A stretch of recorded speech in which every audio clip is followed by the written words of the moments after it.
मित्रों, पुस्तक का नाम है रिच डैड पुअर डैड और आज इसका लेसन है 8वां, जिसकी हेडिंग है बाधाओं को पार करना।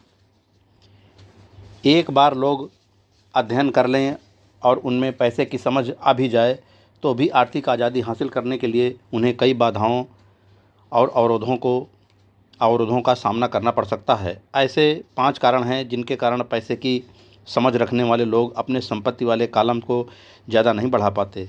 संपत्ति वाला कॉलम जिससे बहुत सारा कैश फ्लो आता है, संपत्ति वाला कॉलम जो उन्हें अपने सपने की ज़िंदगी जीने का मौका देता है और अपने बिल चुकाने के लिए हर कदम काम करने के झंझट से मुक्ति दे सकता है। ये 5 कारण हैं।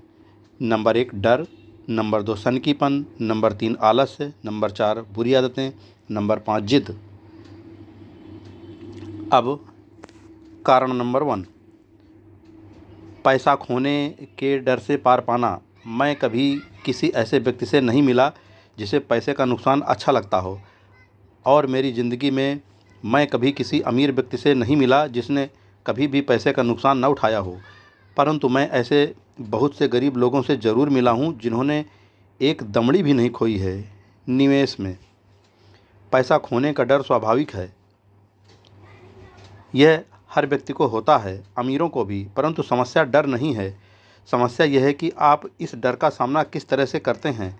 पैसा खोने के बाद स्थिति से किस तरह निपटते हैं, आप असफलता को किस तरह से लेते हैं, यह आपके जीवन में बहुत महत्वपूर्ण है।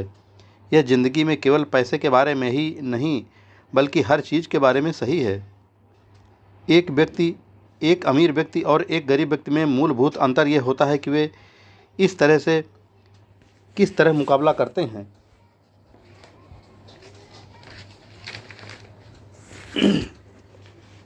डरने में कोई बुराई नहीं है, पैसे के मामले में डरपोक होना भी कोई बात नहीं है। आप अब भी अमीर हो सकते हैं। हम सभी कुछ मौक़ों पर बहादुर होते हैं और कुछ मौक़ों पर डरपोक।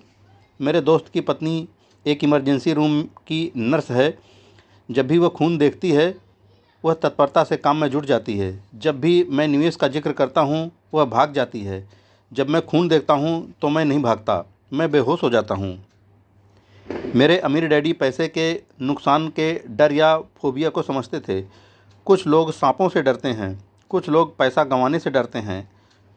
दोनों ही फोबिया हैं। उनका कहना था, पैसा गंवाने के बारे में उनका सुझाव यह छोटी पंक्ति थी, अगर आप जोखिम से घबराते हैं और चिंता करते हैं तो जल्दी शुरू कर दें। इसीलिए बैंक तभी बचत की आदत डालना चाहती है जब आप छोटे होते हैं। अगर आप कम उम्र में शुरू करते हैं तो आपके लिए अमीर होना ज़्यादा आसान होगा। मैं इस बारे में ज़्यादा विस्तार से कुछ नहीं कहूँगा, परंतु 20 साल की उम्र में बचत शुरू करने वाले और 30 साल की उम्र में बचत शुरू करने वाले लोगों में बहुत बड़ा फ़र्क होता है, बहुत ही बड़ा फ़र्क। कहा जाता है कि विश्व के अजूबों में से एक है चक्रवृद्धि ब्याज की ताकत। मैनहट्टन आइसलैंड की खरीद दुनिया के महानतम सौदों में से एक मानी जाती है। न्यूयॉर्क को $24 में खरीदा गया था, परंतु अगर उस $24 को 8% सालाना ब्याज पर निवेश कर दिया जाए तो वही $24 1995 के अंत तक $28 ट्रिलियन से ज़्यादा हो गए होते। मैनहट्टन को 1995 की रियल एस्टेट की कीमतों पर दोबारा ख़रीदा जा सकता था और इसके बाद भी इतना पैसा बच जाता कि लॉस एंजलिस का ज़्यादातर हिस्सा खरीदा जा सके। मेरा पड़ोसी एक बड़ी कंप्यूटर कंपनी के लिए काम करता है। वह 25 सालों से वहाँ पर है। अगले 5 सालों में वह कंपनी को छोड़ देगा और उसके $401 ट्रिलियन रिटायरमेंट प्लान में $40 लाख जमा होंगे। यह मुख्य रूप से अच्छी गति से विकसित हो रहे म्यूचुअल फंड में निवेश किए गए हैं, जो बाद में बॉन्ड और गवर्नमेंट सिक्योरिटीज़ में बदल लिए जाएंगे।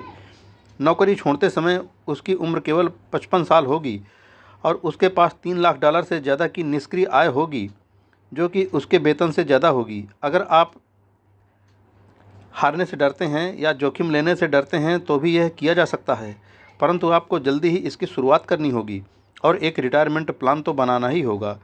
और आपको निवेश करने से पहले एक भरोसेमंद फाइनेंशियल प्लानर की सेवाएं लेनी होंगी। परंतु अगर आपके पास ज़्यादा समय नहीं है या आप जल्दी रिटायर होना चाहते हैं तो आप किस तरह पैसे खोने के डर का सामना करते हैं? मेरे गरीब डैडी ने कुछ नहीं किया। वे केवल इस विषय को टालते रहे और इस बारे में चर्चा करने के लिए तैयार नहीं हुए।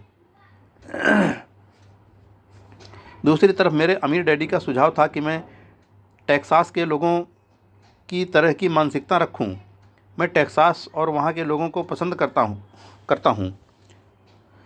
उनका कहना था टेक्सास में हर चीज़ बड़े पैमाने पर होती है। जब टेक्सास के लोग जीतते हैं तो वह बड़ी जीत होती है और जब वे हारते हैं तो वह हार भी अद्भुत होती है। वे हारना पसंद करते हैं? मैंने पूछा। मेरे कहने का मतलब ये नहीं है, कोई भी हारना पसंद नहीं करता। मुझे एक खुश हारा हुआ व्यक्ति दिखा दो और मैं तुम्हें बता दूंगा कि हार ऐसी होती है, अमीर डैडी ने कहा। मैं जोखिम, पुरस्कार और असफलता के बारे में टेक्सास के लोगों के नज़रिए के बारे में बात कर रहा हूँ।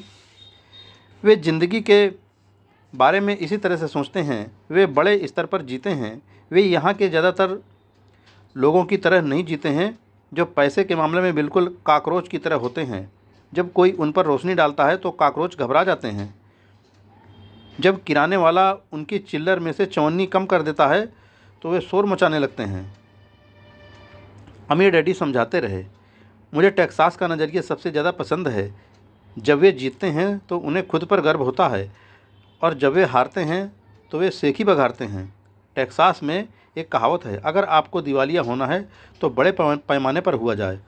आप डुप्लेक्स के लिए दिवालिया हो जाएं, इसकी सेखी नहीं बघारी जा सकती। यहाँ पर ज़्यादातर लोग हारने से इतना डरते हैं कि उनके लिए दिवालिया होने के लिए डुप्लेक्स भी नहीं होता। वे माइक और मुझे यह लगातार बताया करते थे कि आर्थिक असफलता का सबसे बड़ा कारण ये होता है कि लोग खेल को बहुत ज़्यादा सुरक्षात्मक तरीके से खेलते हैं। लोग हारने से इतना ज़्यादा डरते हैं कि वे हार जाते हैं। ये उनके शब्द थे। फैन टाकरिंगटन, जो एक वक्त का महान NFL क्वार्टरबैक था, ने इसी बात को दूसरी तरह से कहा है, जीतने का मतलब है हारने से न डरना। मेरी अपनी ज़िंदगी में मैंने पाया है कि जीत हमेशा हार के ठीक बाद आती है। जब मैंने आखिरकार मोटरसाइकिल चलाना सीखा तो उसके पहले मैं कई बार गिरा। मैं आज तक किसी गोल्फर से नहीं मिला हूँ जिसने कोई गोल्फ बाल न घुमा दी हो। मैं आज तक ऐसे प्रेमियों से नहीं मिला हूँ जिनका कभी दिल न टूटा हो, और मैं आज तक कभी ऐसे अमीर आदमी से नहीं मिला हूँ जिसने कभी पैसा न गंवाया हो। तो ज़्यादातर लोग आर्थिक रूप से इसलिए नहीं जीत पाते क्योंकि उन्हें अमीर होने की खुशी से पैसा खोने का दर्द कहीं ज़्यादा होता है। टेक्सास में एक और कहावत है, हर आदमी स्वर्ग जाना चाहता है परंतु कोई मरना नहीं चाहता। ज़्यादातर लोग अमीर होने का सपना देखते हैं परंतु पैसा खोने के विचार से कांप जाते हैं, इसलिए वे कभी स्वर्ग नहीं पहुंच पाते। अमीर डैडी माइक और मुझे टेक्सास में अपनी यात्राओं के बारे में कहानियां सुनाया करते थे। अगर आप वास्तव में यह सीखना चाहते हैं कि जोखिम को, हार और असफलता को किस तरह से संभाला जाए तो सैन एंटोनियो जाकर अलेमो को देखो।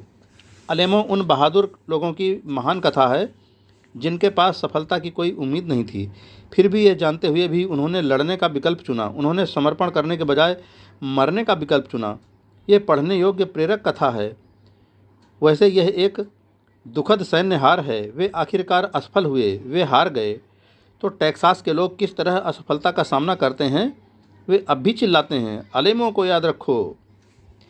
माइक और मैंने यह कहानी कई बार सुनी। जब भी अमीर डैडी किसी बड़े सौदे को करने वाले होते थे और वे नर्वस होते थे, तब वे हमें यह कहानी सुनाया करते थे। जब भी वे पर्याप्त मेहनत कर चुके होते थे और या तो मामला सही हो जाता था या बिगड़ जाता था, तब वे हमें यही कहानी सुनाया करते थे। हर बार जब वे गलती करने या पैसा गंवाने से डरते थे, तब वे हमें यह कहानी सुनाया करते थे। इससे उन्हें ताकत मिलती थी क्योंकि यह कहानी उन्हें याद दिलाती थी कि किस तरह पैसे के नुकसान को आर्थिक विजय में बदला जा सकता है। अमीर डैडी जानते थे कि असफलता उन्हें ज़्यादा मजबूत और स्मार्ट बनाएगी। ऐसा नहीं था कि उन्हें हारना पसंद था या वे हारना चाहते थे। वे केवल इतना जानते थे कि वे कौन थे और वे किस तरह हार का सामना करेंगे। वे नुकसान उठा लेंगे और फिर उसे जीत में बदल लेंगे। यही उन्हें एक विजेता बनाता था और दूसरों को पराजित। इससे उन्हें जोखिम उठाने के लिए सीमा लांघने का साहस मिलता था, जबकि बाकी लोग उस सीमा के पार नहीं जा पाते थे। इसीलिए मैं टेक्सास के लोगों को इतना पसंद करता हूँ। उन्होंने एक बड़ी असफलता को लिया और उसे एक पर्यटन स्थल के रूप में बदल लिया, जिससे करोड़ों की आमदनी हो रही है। परंतु उनके सबसे अर्थपूर्ण शब्द शायद ये हैं, टेक्सास के लोग अपनी असफलताओं को दफनाते नहीं हैं, वे उनसे प्रेरणा लेते हैं। वे अपनी असफलताओं को लेकर उन्हें नारों में बदल लेते हैं। असफलता टेक्सास के लोगों को जीतने के लिए प्रेरित करती है, परंतु यह फार्मूला केवल टेक्सास के लोगों का ही फार्मूला नहीं है, यह सभी जीतने वालों का फार्मूला है। जैसा मैंने कहा, मोटरसाइकिल से बार बार गिरना गाड़ी चलाना सीखने की प्रक्रिया का हिस्सा था। मुझे याद है कि गिरने के बाद मुझमें गाड़ी चलाना सीखने के लिए ज़्यादा दृढ़ निश्चय आ गया था। मेरा दृढ़ निश्चय गिरने से कम नहीं हुआ था।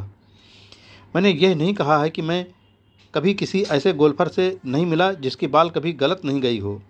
किसी चोटी के प्रोफेशनल गोल्फर के लिए बाल खोना या टूर्नामेंट हारना उसे ज़्यादा बेहतर बनने, कड़ी मेहनत करने और ज़्यादा अध्ययन करने के लिए प्रेरित करता है। इससे वे ज़्यादा बेहतर बनते हैं। जीतने वालों के लिए हार प्रेरणादायक बन जाती है, हारने वालों को हार बर्बाद कर देती है। जॉन डी रॉकफेलर के शब्दों में, मैं हमेशा हर संकट को अवसर में बदलने की कोशिश करता हूँ, और जापानी अमेरिकी होने के नाते मैं भी यही कह सकता हूँ। कई लोग कहते हैं कि पर्ल हार्बर अमेरिकी गलती थी। मैं कहता हूँ कि यह जापानी गलती थी। टोरा फिल्म में एक संयमित जापानी एडमिरल खुशियाँ मना रहे अपने अधीनस्थों से ये कहता है, मुझे डर है कि हमने एक सोते हुए राक्षस को जगा दिया है। पर्ल हार्बर को याद करो, एक नारा बन गया। ये अमेरिका की सबसे बड़ी हारों में से एक थी, फिर भी इसके कारण उसे जीतने की प्रेरणा मिली। इस बड़ी हार से अमेरिका को ताकत मिली और अमेरिका जल्दी ही दुनिया में एक बहुत बड़ी ताकत के रूप में उभर कर सामने आया। असफलता जीतने वालों को प्रेरणा देती है और हारने वालों को बर्बाद कर देती है। यह जीतने वालों का सबसे बड़ा रहस्य है और सूत्र है। यह वह रहस्य है जिसे हारने वाले नहीं जानते। जीतने वालों का महानतम रहस्य यह है कि असफलता जीतने की प्रेरणा देती है, इसलिए उन्हें हार से डर नहीं लगता। मैं फैन टाक्रेंटन के शब्दों को एक बार फिर से दोहराना चाहता हूँ, जीतने का मतलब है हार से न डरना। फैन टाक्रेंटन जैसे लोग हारने से इसलिए नहीं डरते क्योंकि वे जानते हैं कि वे कौन हैं।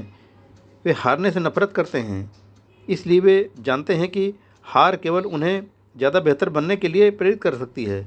हारने से डरने और हारने से नफरत करने में बहुत बड़ा अंतर है। ज़्यादातर लोग पैसा गंवाने से इतना डरते हैं कि वे हार जाते हैं।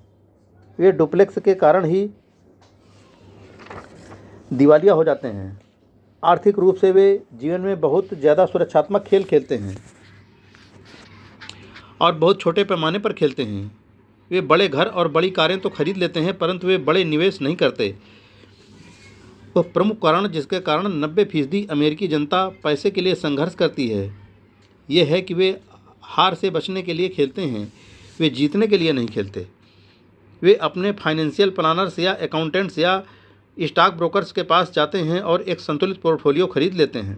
ज़्यादातर के पास सीडी, कम आमदनी वाले बॉन्ड, म्यूचुअल फंड और बहुत कम स्टॉक्स में बहुत सा नकद जमा होता है। यह एक सुरक्षित और समझदारीपूर्ण पोर्टफोलियो होता है जो हार से बचने के लिए खेल रहा है, परंतु यह जीतने वाला पोर्टफोलियो नहीं होता। यह उस आदमी का पोर्टफोलियो होता है जो हार से बचने के लिए खेल रहा हो। मुझे गलत मत समझिए, शायद यह 70% जनसंख्या से बेहतर पोर्टफोलियो होता है और यह भयावह है क्योंकि पोर्टफोलियो न होने से बेहतर है सुरक्षित पोर्टफोलियो होना। यह किसी ऐसे व्यक्ति के लिए बहुत बढ़िया पोर्टफोलियो होता है जो सुरक्षा को पसंद करता है, परंतु सुरक्षित खेल खेलने और संतुलित निवेश पोर्टफोलियो वह तरीका नहीं है जिससे सफल निवेशक अपना खेल खेलते हैं।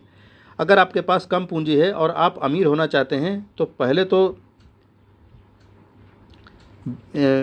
केंद्रित हो जाएं, संतुलित नहीं। अगर आप किसी सफल व्यक्ति को देखेंगे तो शुरुआत में वे संतुलित नहीं थे। संतुलित लोग कहीं नहीं जा पाते, वे एक ही जगह पर बने रहते हैं। प्रगति करने के लिए आपको पहले असंतुलित होना पड़ता है। इसे देखने के लिए आप अपने चलने की गति को देखें। थॉमस एडिसन संतुलित नहीं थे, वे केंद्रित थे। बिल गेट्स संतुलित नहीं थे, वे केंद्रित थे। डोनाल्ड ट्रंप केंद्रित नहीं थे, जॉर्ज सोरोस केंद्रित थे। जॉर्ज पैटन ने अपने टैंकों को फैलाया नहीं, उन्होंने उन्हें केंद्रित किया और जर्मन पंक्ति के कमज़ोर ठिकानों को उड़ा डाला। फ्रांसीसियों ने मैजिनाट लाइन में अपने सैन्य बल को फैलाया था और आप जानते ही हैं कि उनके साथ क्या हादसा हुआ था। अगर आप में अमीर होने की इच्छा है तो स्वयं को केंद्रित कर लें। अपने बहुत से अंडों को केवल कुछ बास्केट्स में रख दें। अपने बहुत से अंडों को केवल कुछ बास्केट्स में रख लें। वह न करें जो गरीब और मध्य वर्ग के लोग करते हैं, बहुत कम अंडों को बहुत सी बास्केट्स में रखते हैं। अगर आप हार से नफरत करते हैं तो सुरक्षित खेलें। अगर हारने से आप कमज़ोर हो जाते हैं तो सुरक्षित खेलें। संतुलित निवेश का रास्ता चुनें। अगर आपकी उम्र 25 साल से ज़्यादा है और आप जोखिम उठाने से डरते हैं तो बदले नहीं, सुरक्षित खेलें, परंतु इसकी शुरुआत जल्दी करें। अपने अगले अंडे को जल्दी ही इकट्ठा करना शुरू कर दें, क्योंकि इसमें समय लगेगा। परंतु अगर आपके पास आज़ादी के सपने हैं, चूहा दौड़ से बाहर निकलने का इरादा है, तो आपको खुद से यह सवाल पूछना चाहिए, मैं किस तरह असफलता का सामना करूंगा?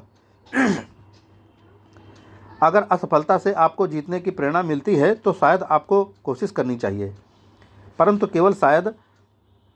अगर असफलता आपको कमज़ोर बना देती है या आप पर मानसिक दबाव डालती है, उस बिगड़े नवाब की तरह जो हर बार कोई चीज़ गलत होने पर मुकदमा दायर करने के लिए वकील ढूंढता है, तो सुरक्षित खेल ही खेलें। अपनी दिन की नौकरी को बनाए रखें, बॉन्ड या म्यूचुअल फंड खरीदें, परंतु याद रखें कि इनमें भी खतरा होता है, हालांकि तुलनात्मक रूप से वे ज़्यादा सुरक्षित होते हैं।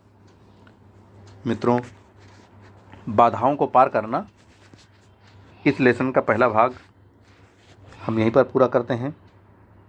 अगली बात अगले भाग में की जाएगी। जय हिंद फ्रेंड्स।